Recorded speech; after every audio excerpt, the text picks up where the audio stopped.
you something about a great comedian named Red Skelton. Oh, yeah. Has anybody in here ever heard the name Red Skelton? Yeah! Has anybody ever seen Red Skelton? Yeah! Okay, you guys are in for a great treat because we have for you today Mr. Brian Hoffman. And Brian Hoffman is the #1 Red Skelton tribute artist in the whole world. And he is here today to perform for you. Let's give it up for Red Skelton! Yeah!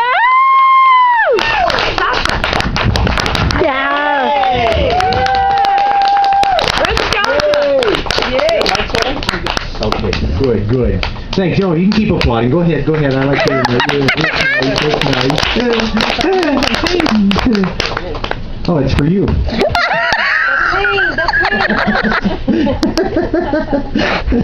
Does this go to adult size? I'm sorry.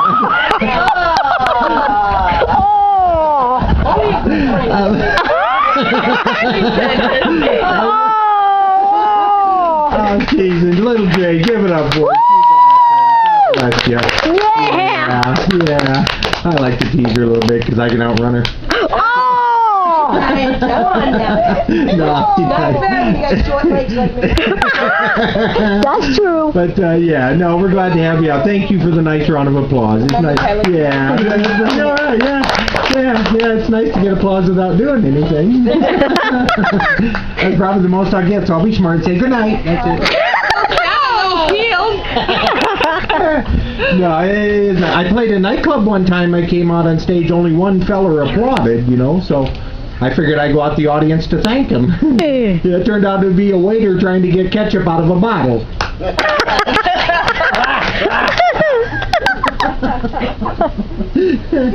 When I got here, I was all excited. Traffic out there is something else, ain't it? Yeah. Boy, it is. And it's not us. It's the vacationers, They don't understand our traffic signals or the way we drive, I was following a tourist and the light turned red. He stopped. Right? I used to do that. And then when I got here, there's a bunch of people standing in the parking lot, and I didn't think anybody would recognize me. And then all of a sudden someone shouted out, "Red Skelton is here!" Everybody turned and looked. I was so embarrassed. I was sorry I yelled.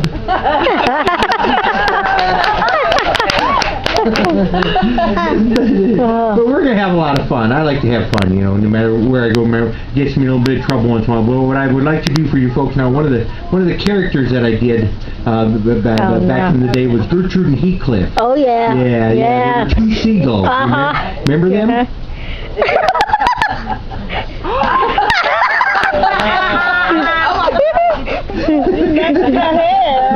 Really? Yeah. Gertrude and Heathcliff, two seagulls, you see. Gertrude says to Heathcliff, did you hear about old Polly the parrot? Heathcliff says, no, what happened? She said, he was in the wrong place at the wrong time. He said, really? She said, yes. He asked his fellow for a plain cracker. He got assaulted.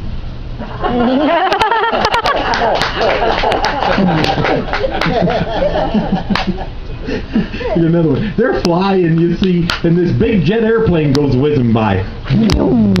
Gertrude said, did you see how fast that bird was going? Heathcliff said, yeah, so what? You'd fly that fast too if your tail feathers are on fire.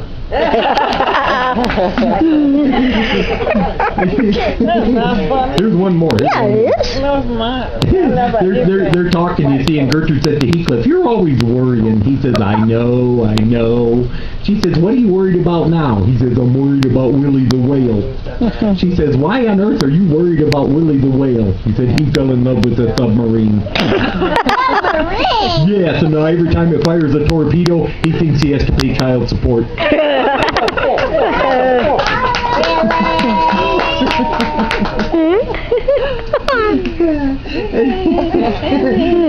Here's one more. Gertrude said to Heathcliff, this laying eggs is a pain in the neck. Heathcliff said, you're doing it wrong. Yeah, I know, that's going way over some of their heads. I remember that was way back in the 60s. But that's okay. I happen to be a married feller. I don't know if any of you young people married? I got a lovely wife, and I lucked out. I married Miss Wright. I just didn't know her first name was Always. You know, she's got the most beautiful blue eyes. You know, they're blue like sapphires, blue like the deep blue ocean. And if you look really close, you see jaws swimming around in there. No, she's a sweetheart. I asked my wife if she wanted to go on a vacation, and she said, no, our marriage is like a vacation. Yeah, well, that ain't exactly how she put it. She said, when I married you, you were my last resort. That's what she said. But,